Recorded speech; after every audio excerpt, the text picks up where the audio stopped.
Hello again, everybody, and welcome to another edition of Brown's Latest. I'm Dave Grendzynski, but you can call me Grizzer, and this is where we get you caught up on some of the latest news and the tidbits that are tied to our favorite team in the NFL, the Cleveland Browns. Thank you to everyone who's liked our previous episodes, who has subscribed to the channel, and all of you who get your comments in the viewer comment section. And I have to say, all of the topics on today's show were inspired by viewer comments. So we have topic-inspired viewer comments, and then we'll have the viewer comments at the end, like we always do. So we do this every once in a while, but today was a good day to do this. So what are we talking about? What are these viewer comment-inspired topics that we're referring to? Well, did Jim Harbaugh say it without saying it, that he's coming to the Browns?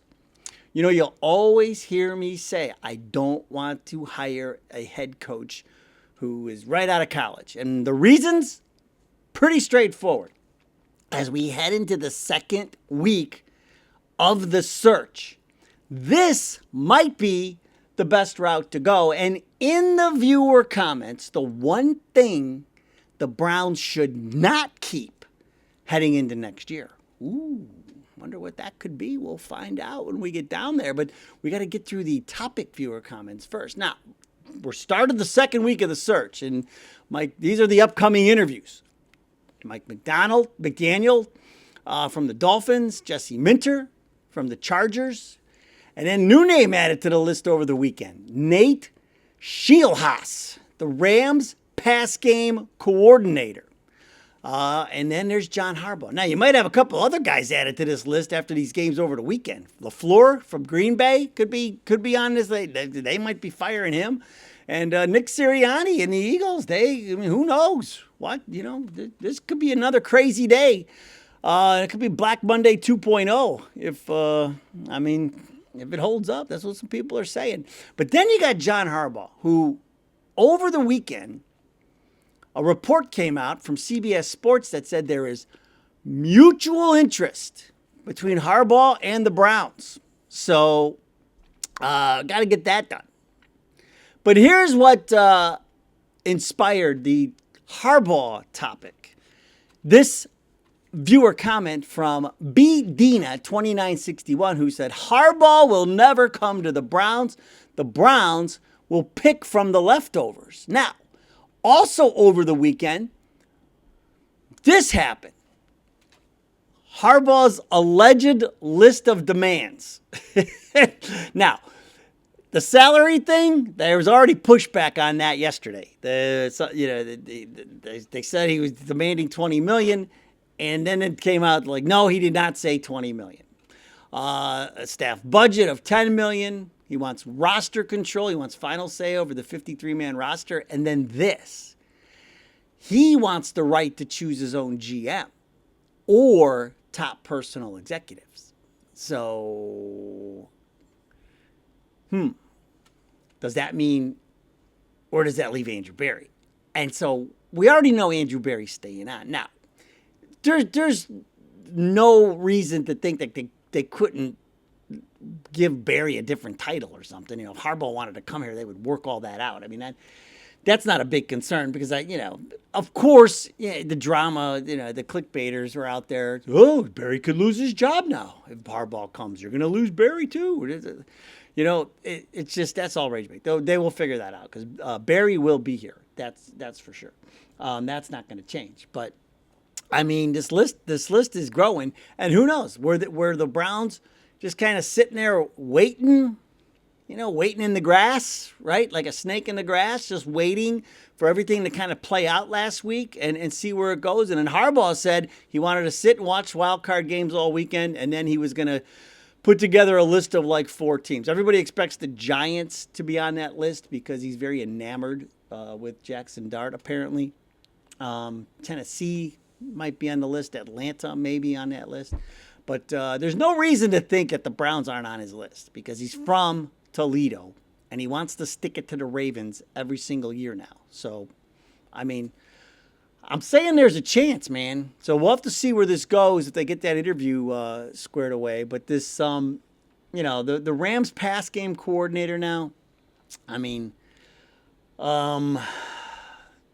I I don't know, man. Like, what are we doing? You know, that feels like a reach to me. But McDaniel, I already told you, I don't want McDaniel. You know, so it's not like I'm not that hyped up about it. And Kubiak wrote us off already. I mean, he's already interviewed with teams, including Baltimore, and we're not on the list. He said he's done. So.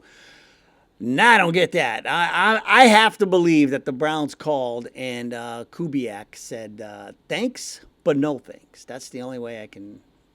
Now, another thanks but no thanks is the college coaches. I don't want the college coaches. And here is the viewer comment that inspired this topic.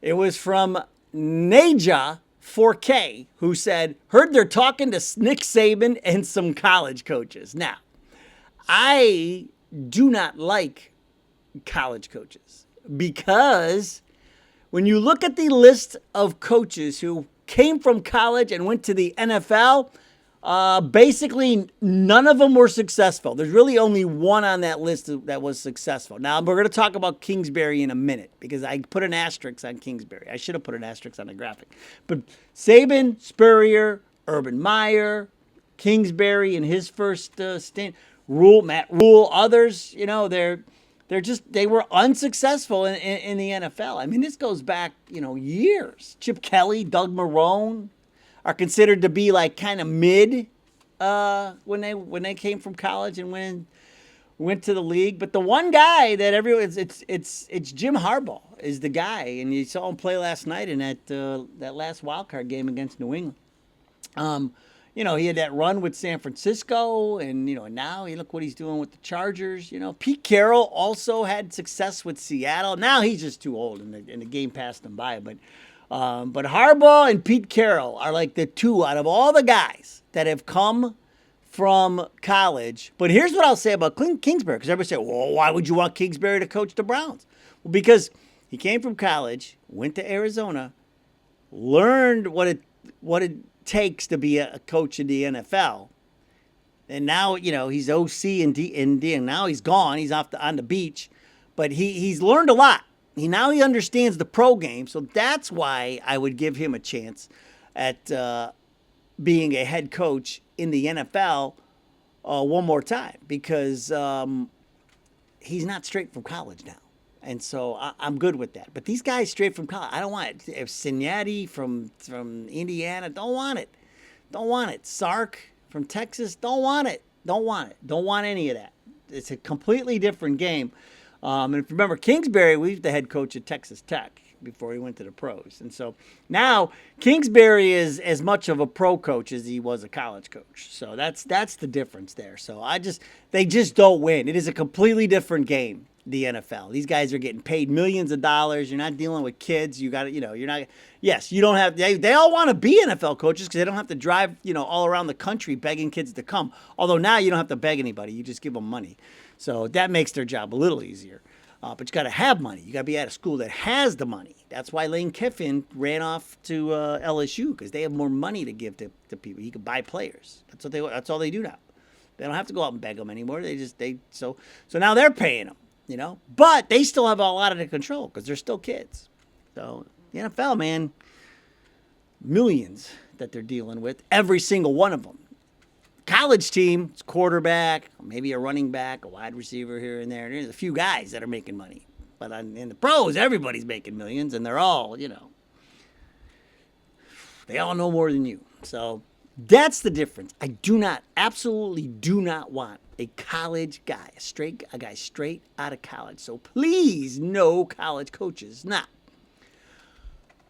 could this, though, not the college thing, but could this be the best route? And once you see the topic, the viewer comment that inspired this, you'll see where I'm going. In the end, could this be the best route to go? Maybe. And this came from JS64, who said, right now, I like Schwartz as head coach and Reese as the OC the most, mainly because I believe familiarity, cohesion, and a sense of brotherhood could be important to this team. Hiring from the outside may seem like starting from scratch. to key players. And I have to tell you, Jay,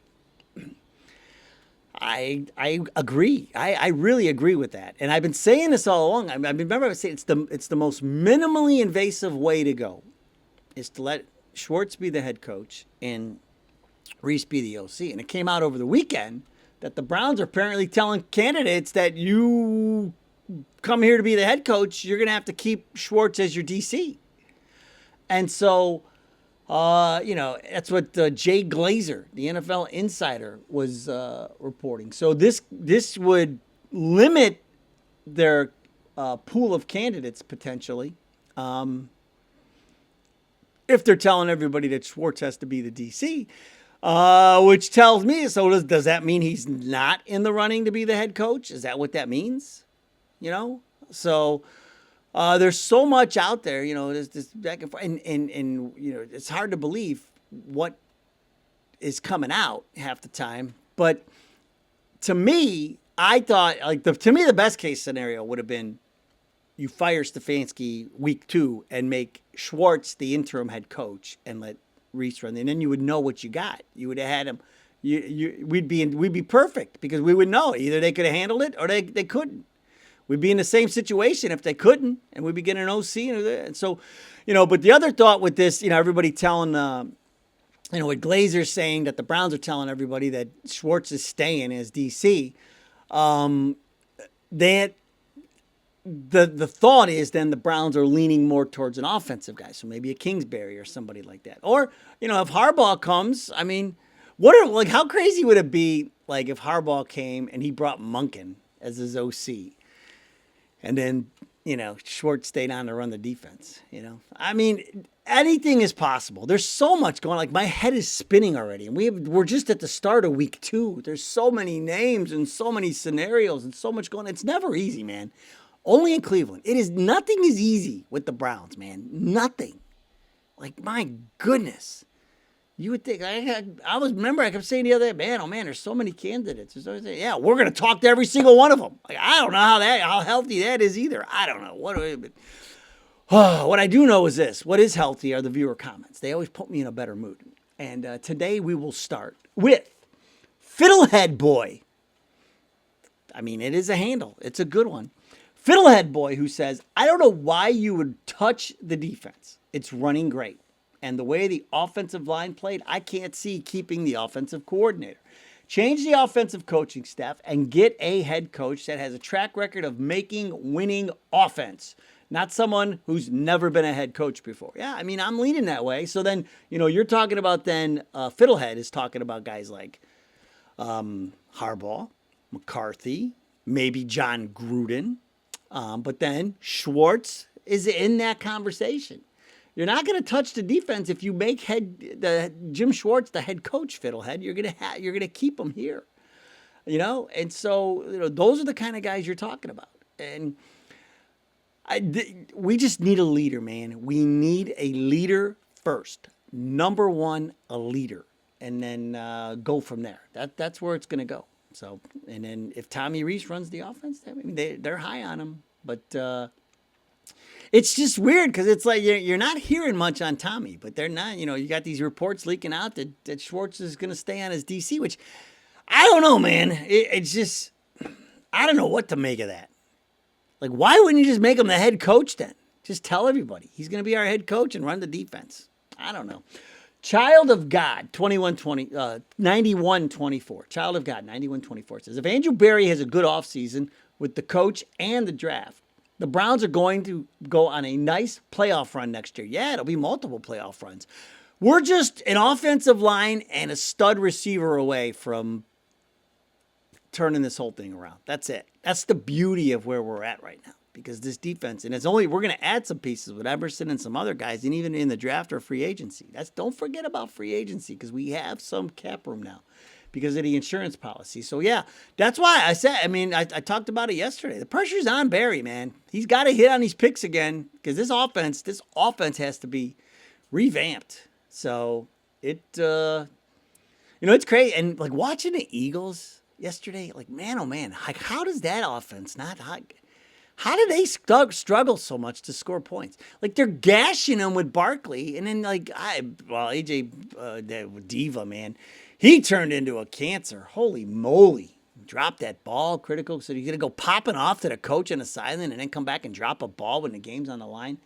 Like, what a mess. Like, that's how quickly things turn, man. They won the Super Bowl last year, and now they are a complete mess, and they're talking about firing the coach. That's how crazy the NFL, not for long. When you're a head coach in this league, man, it doesn't take much to get your butt canned. Stephen McLeod, 4866. I see a great foundation coming. Hopefully, with the right head coach, they can bring it all together. And then it's just getting the rest during the draft and some pickups during the offseason. Yeah, Stephen McLeod, that's what I just said. I forgot that viewer comment was coming up next, but yeah, you doubled down on what I was just thinking. Absolutely, man. It's, we're gonna have a lot added to this offense, and then we'll sprinkle in a couple of little things on defense, man, and we're gonna be good to go. That's why the beauty of not having to draft a quarterback this year and worry about that. It's a beautiful thing. It really is. It makes things so much easier when you don't have to worry about that. This is how the other half lives. Like, we just never get to do that. We're always worried about quarterback, and for once, you don't have to worry about quarterback. We will end today with Native Black American TV, who says, "Damn it, man. I can't believe how much I've come to look forward to your freaking prediction pen. Classic." Yeah, well, I mean, the prediction pen was supposed to help us create a short list, but it created the longest short list in the history of short lists. So out of 6 candidates, 4 on the short list. But the 2 that weren't on the Harbaugh and Munkin, even the prediction pen hates Baltimore. You can tell the prediction pen's from Cleveland because it's like, no. There will be no former Ravens coaching my team. That's what the prediction pen said. It was so funny. The prediction pen's from Cleveland because it said, nope, no Harbaugh, no Munkin. Everybody else, it was either a without a doubt, and then the other one was an if you're lucky. So, but I think the Cincinnati guy got the pitcher got the if you're lucky. So, all right, this is going to be crazy. I will put stuff in the comments when things happen, and if it gets real crazy, we'll update our status here. But yeah, it's gonna be fun to watch. I guess all eyes will be on Harbaugh now that he's got to watch football, unless he's waiting through the Monday night game. I don't know if he's waiting for tonight's game or not before he makes his decision, but he said he wanted to watch wild card games all weekend and then make up his mind. So we will see. And then McDaniel's coming in this week, and the Rams guy is gonna be like, McDaniel, man. OC, maybe. Head coach, absolutely not, man. We need a leader, not a guy who does rap battles in the locker room. Do not need that at all. So hopefully it's just a courtesy. All right, that's going to do it. Hey, it's fun. This is fun. This could be Black Monday 2.0. Man, if Matt LaFleur and Nick Sirianni are on the beach too, holy macaroni. That's going to be like a third of the league needing a coach. How crazy is that? That's how crazy the NFL is. Unbelievable. Unbelievable. All right, go Browns. We will see you next time.